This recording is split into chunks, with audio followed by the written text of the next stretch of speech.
Assalamualaikum warahmatullahi wabarakatuh. Perkenalkan, nama saya Anitera Yunanti dengan NIM 210521618+022. Mohon izin untuk mempresentasikan hasil pekerjaan saya mengenai tekuk torsi. Yang pertama adalah definisi dari tekuk torsi. Tekuk torsi merupakan sebuah peristiwa ketidakstabilan di mana ragam tekuknya adalah torsi atau buntir. Biasanya terjadi pada penampang dengan dua simetri seperti penampang dengan bentuk salib atau build up. Penyebab dari terjadinya tekuk torsi adalah yang pertama adalah akibat adanya puntiran dalam sumbu memanjang komponen, di mana hal ini hanya terjadi pada elemen-elemen yang langsing dengan sumbu simetri ganda, sedangkan penampang yang riskan terhadap tekuk torsi adalah penampang berbentuk silang yang dapat disusun dari 4 buah profil yang diletakkan saling membelakangi. Kemudian selanjutnya adalah jenis tekuk torsi, di mana jenisnya dibagi menjadi 3, yaitu plastis, inelastis, dan elastis. Untuk jenis tekuk torsinya dapat dilihat pada gambar, di mana kasus 1 dan 2 merupakan jenis plastis, untuk kasus ketiga dan keempat merupakan inelastis, kemudian kasus kelima adalah elastis. Untuk kasus pertama yang masuk ke dalam jenis tekuk torsi plastis, Mn sama dengan Mp, di mana R itu lebih besar, lebih dari sama dengan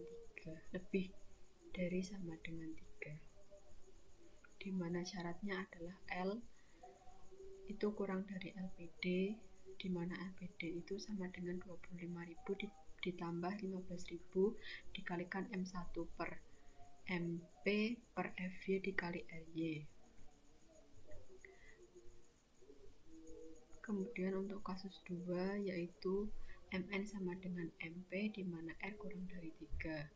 Syaratnya adalah L kurang dari LP, di mana LP sama dengan 790 per akar FY.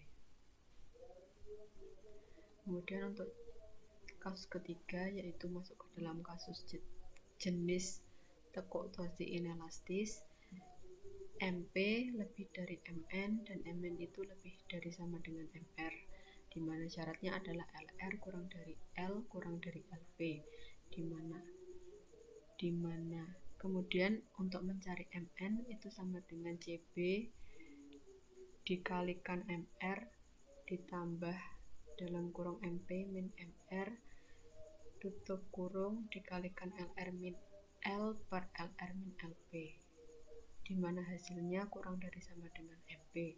Kemudian untuk mencari MR dirumuskan dengan SX dikalikan FY min FR. Untuk mencari LR dirumuskan dengan X1 dikali RY per FL dikali akar 1 ditambah akar 1 ditambah X2 dikali FL kuadrat. Kemudian untuk mencari X1 sama dengan Pi per SX dikali akar EGJA per 2. Kemudian untuk X2 nya sama dengan 4 dikali SX per GJ kuadrat dikalikan CW per IY. Kemudian untuk FL nya sama dengan FY min FR. FR adalah tegangan residu, di mana untuk penampang di rel itu menggunakan 70 MPa, sedangkan untuk penampang yang di les itu 115 Pascal. Kemudian untuk kasus 4 masih masuk ke dalam inelastis, di mana MP lebih dari Mn lebih dari sama dengan Mr dengan syarat LP kurang dari L kurang dari LR. Mn diambil dari nilai terkecil antara yang pertama FLP dan WLP, di mana Mn sama dengan Mp dikurangi dalam kurung Mp min Mr dikalikan lambda min lambda P per lambda R min lambda P. Kemudian untuk yang kedua adalah LTP, di mana Mn sama dengan CP dikali Mr plus dalam kurung Mp min Mr dikali LR min L per LR min LP, di mana hasilnya kurang dari sama dengan MP.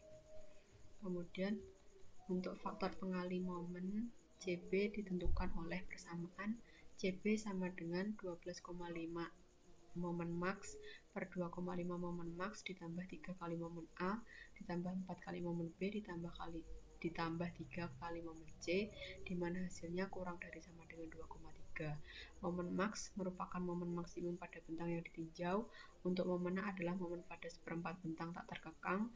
Untuk momen B adalah momen pada tengah bentang tak terkekang. Untuk momen C adalah momen pada 3/4 bentang tak terkekang. Kemudian untuk kasus 5 di mana Mn kurang dari Mr, di mana syaratnya adalah L lebih dari Lr. Mn sama dengan Mcr sama dengan Cp dikali pi per L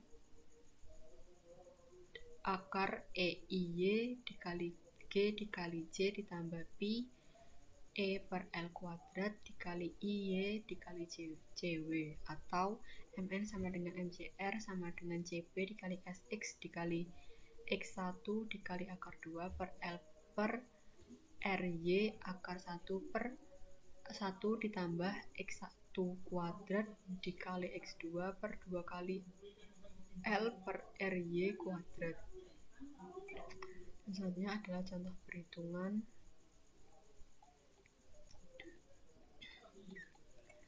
Sekian presentasi dari saya. Wassalamualaikum warahmatullahi wabarakatuh.